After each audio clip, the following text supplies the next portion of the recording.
Charlotte Dornelas, après des études en philosophie et psychologie, vous êtes parti en Australie, puis vous êtes revenu pour faire des études de journalisme. Ensuite, vous êtes parti au Liban pour votre stage de fin d'études à Lorient-le-Jour, ce qui vous a définitivement donné l'amour de la région Liban, Syrie, Irak, région qui en a tant besoin. Vous êtes parallèlement intéressé aux questions de société française. Vous avez travaillé comme journaliste indépendant pendant un certain temps, puis vous êtes devenu éditorialiste à Valeurs Actuelles et vous commentez actuellement l'actualité régulièrement sur CNews. Donc je pense que beaucoup d'entre nous ici vous connaissent déjà et vous ont déjà entendu un certain nombre de fois, toujours avec le même plaisir, donc je vous cède dès à présent la parole. Merci.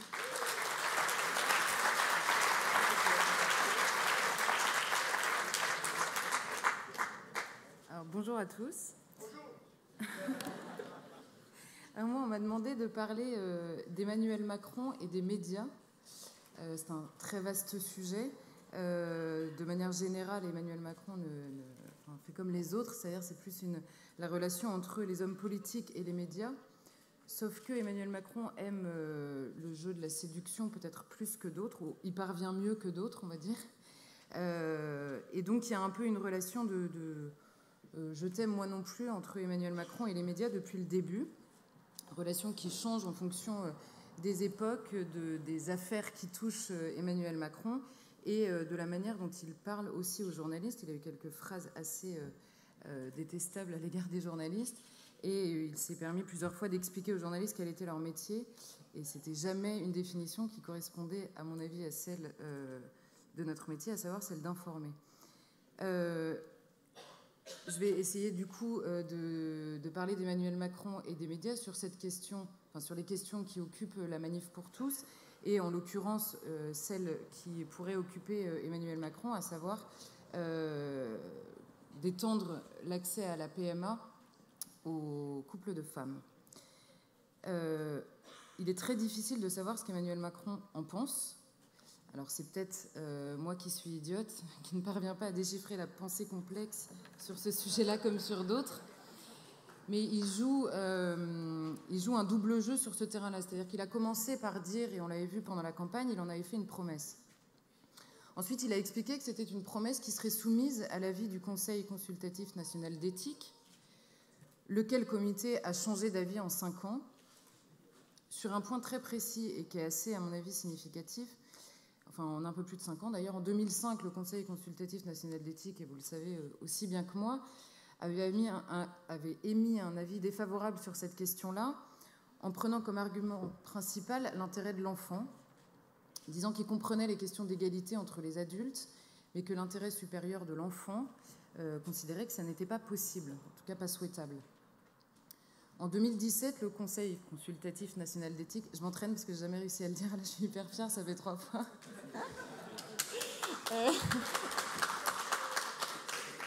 Ce même comité dit qu'il est favorable à l'extension de la PMA pour une question d'égalité entre les adultes.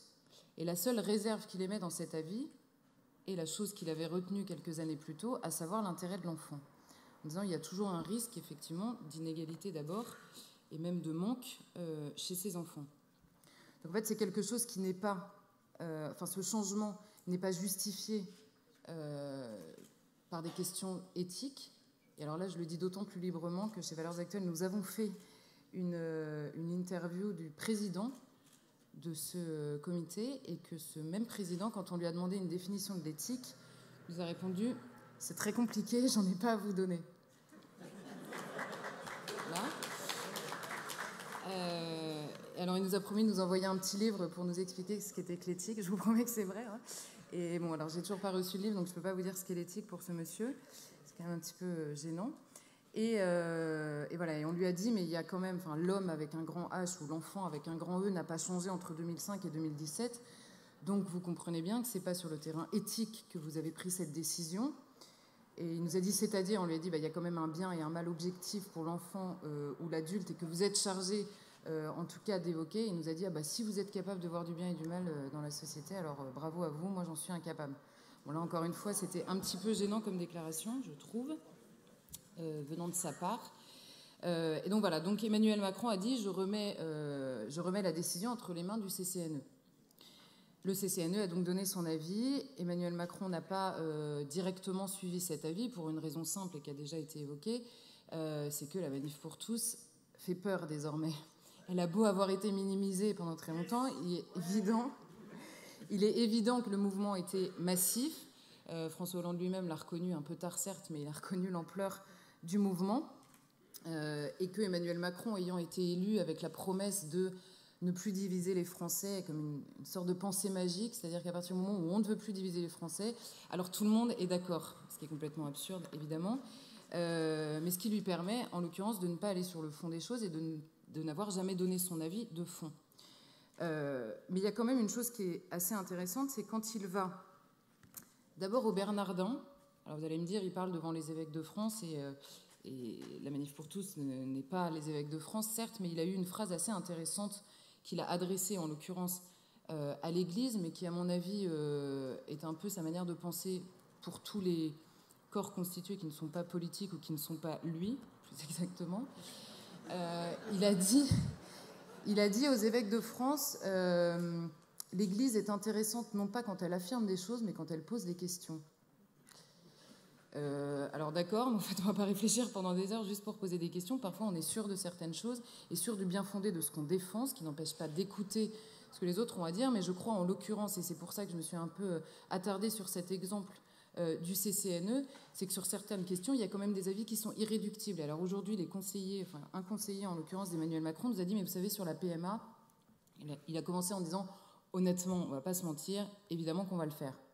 Et ensuite, il nous a dit, mais vous savez, le président, s'il ne le fait pas encore, c'est parce qu'il cherche le consensus en ayant conscience des dissensus. Voilà, voilà, en même temps. Exactement. Donc, en même temps. Donc, il a conscience, etc. Et donc, j'ai dit, bon, ok, mais alors s'il cherche le consensus en ayant conscience des dissensus, j'ai réfléchi 2 minutes, j'ai toujours pas compris, mais... Et je lui ai dit, mais alors, du coup, à la fin, sur quel fondement le ferait-il, en fait? Comment est-ce qu'il justifie ça? Il m'a dit, en fait, ça existe déjà. Bon, ça, en fait, on le sait tous, hein.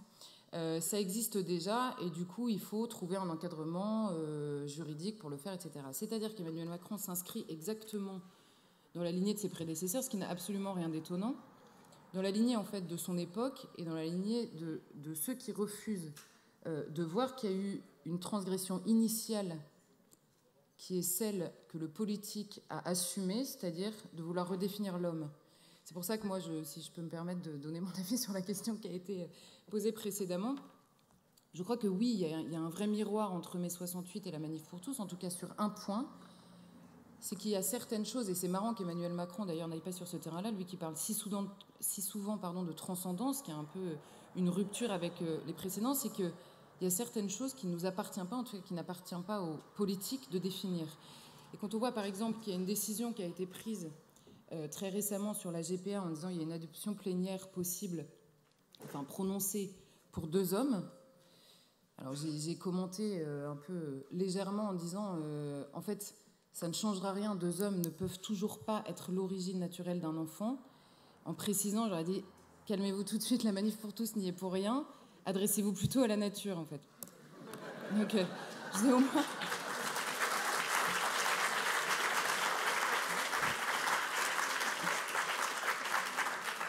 Je crois que c'est là le point essentiel et c'est peut-être aussi pour ça qu'on a du mal parfois à se comprendre. Et quand Emmanuel Macron finalement dit il faut accompagner ça, et c'est ce qu'il a dit pour le coup, alors au Vatican, je suis désolée, je vous ramène toujours, alors soit devant les évêques, soit au Vatican directement devant le pape. Mais c'est évidemment là qu'il a parlé de ces questions-là plus particulièrement. Et au Vatican, il a dit mais en fait, il a posé cette question qui est à mon avis un peu la confession ultime. Mais si on peut déjà le faire, pourquoi on ne le ferait pas ? Alors c'est vrai, je ne sais pas pourquoi vous vous emmerdez à réfléchir depuis des années. Hein, si on peut le faire, pourquoi on ne le ferait pas? C'est quand même beaucoup plus simple de réfléchir comme ça.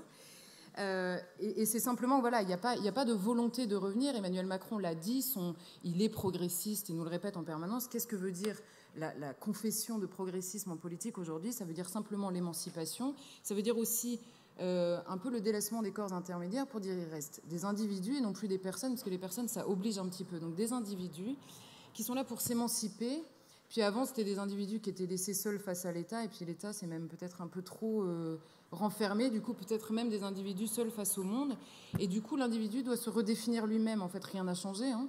Emmanuel Macron s'est inscrit depuis toujours dans cette lignée-là, et c'est pour ça que je crois que devant les médias, pour revenir un peu à la question initiale, je suis désolée, je me perds, mais pour revenir devant les médias, Emmanuel Macron joue, et c'est pour ça que je parlais de séduction, c'est qu'il sait très bien qu'il y a des antagonismes et qu'il sait parfaitement, alors ça, il a un génie pour ça, s'adresser aux personnes à qui il parle en utilisant les mots et même les références que ces gens-là attendent, en fait, de lui.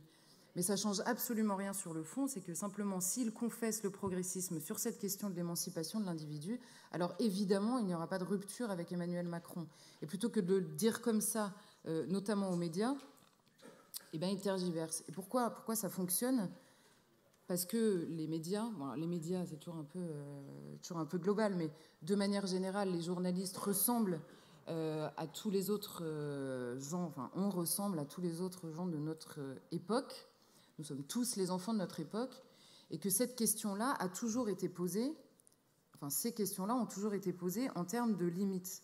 Quelles limites on va faire ? Et d'ailleurs, l'intervention précédente était très intéressante. C'est-à-dire que le politique, effectivement, pourrait se dire, puisqu'on peut le faire, où est-ce qu'on s'arrête ? Alors, c'est vrai pour la technique, c'est beaucoup moins vrai sur la définition de l'homme, en fait. C'est pas une question de est-ce qu'on met une limite, est-ce qu'on se permet de redéfinir l'homme, et du coup, comment on le cadre ? En fait, là où c'est irréductible et là où Emmanuel Macron a choisi son camp, c'est que soit on accepte de redéfinir l'homme, soit on accepte que l'homme soit, et qu'en fait, on n'y est pour rien, et qu'il y a certaines normes que nous impose la nature, et non pas la culture, qu'il faut accepter. Et donc c'est pour ça que cette question ne se pose jamais, elle n'intéresse pas médiatiquement, j'exagère un peu en disant ça, mais c'est des questions qu'on a voulu nous faire croire assez compliquées et qui, je crois, ne le sont pas tant que ça, en fait. Emmanuel Macron fait exprès de les compliquer parce que c'est plus facile, du coup, de s'adresser à différentes personnes et de dire, écoutez, c'est extrêmement complexe. Et du coup, pour les régler, on va s'adresser à des personnes. Et on retombe dans la prise d'otage de cas particuliers qui nous empêche absolument de réfléchir à la fin à cette question, qu'est-ce que l'homme ? Et moi, si vous avez vu des hommes politiques aujourd'hui, et là je rejoins parfaitement Dominique Régnier, si vous avez vu des hommes politiques se préoccuper de cette question ces dernières années, il faut me les présenter, ça m'intéresse de les rencontrer. Parce que c'est une question trop compliquée. En fait, pourquoi ? Parce que le politique refuse aujourd'hui d'aller sur le terrain qu'il a lui-même choisi des années auparavant de transgresser, en fait. C'est évidemment le politique qui a été sur le terrain de l'éthique en disant on va tout redéfinir. Et aujourd'hui, le politique dit mais en fait, c'est pas tellement nous. Hein. On va s'adresser au conseil d'éthique qui ne sait pas ce que c'est que l'éthique. Et puis à la fin, en fait, on va répondre au plus fort. C'est vrai sur ce terrain-là, c'est vrai sur d'autres. On a une politique du plus fort, évidemment, de celui qui crie le plus fort. Sauf que la Manif pour tous a crié très fort, hein, je ne vous enlève pas ça. La Manif pour tous a crié très fort, sauf qu'elle pose une question qui oblige à remettre en cause, et je m'arrêterai là, hein, qui oblige à remettre en cause toute une époque. Je crois que c'est pour ça que le travail que vous faites, que fait la Manif pour tous aujourd'hui, c'est un travail de labourage, en fait, de fond, et qu'il ne faut pas attendre dans les diverses interventions médiatiques un quelconque retournement, si ce n'est un retournement initial, en fait. Je ne crois pas, enfin, je crois beaucoup à la grâce, c'est un secret pour personne, et je ne crois pas que parti comme il est, Emmanuel Macron va provoquer cette rupture. Ou alors ce serait une surprise assez étonnante.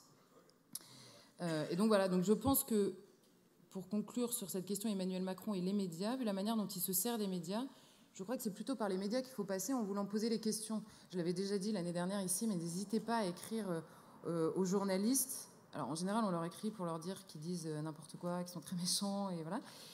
Parfois, c'est très... Enfin, moi je sais, parce que je reçois certains messages qui me font vraiment réfléchir sur le fond, et qui me disent, voilà, pourquoi vous ne poseriez pas telle question, pourquoi est-ce que vous ne réfléchissez pas à tel sujet, etc. Et je crois que c'est plus ça qu'il faut faire. Il y a des choses qui sont devenues un peu évidentes pour l'époque. Vous êtes un peu à côté de l'époque. C'est pas du tout une insulte dans ma bouche, je crois l'être un peu aussi. Vous êtes un peu à côté de l'époque, et du coup, il y a des questions qui ne se posent pas naturellement à certaines personnes.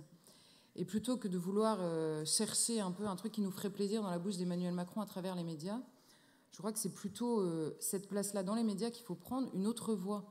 Moi, je sais que sur pas mal de sujets, je suis souvent une autre voix dans les médias. Et en fait, cette voix, on m'a permis de l'exprimer toujours. J'ai jamais tellement eu de problème. J'ai même été un peu étonnée. Alors c'est vrai, il y a toujours la question du déséquilibre. Je nie pas du tout cette question-là.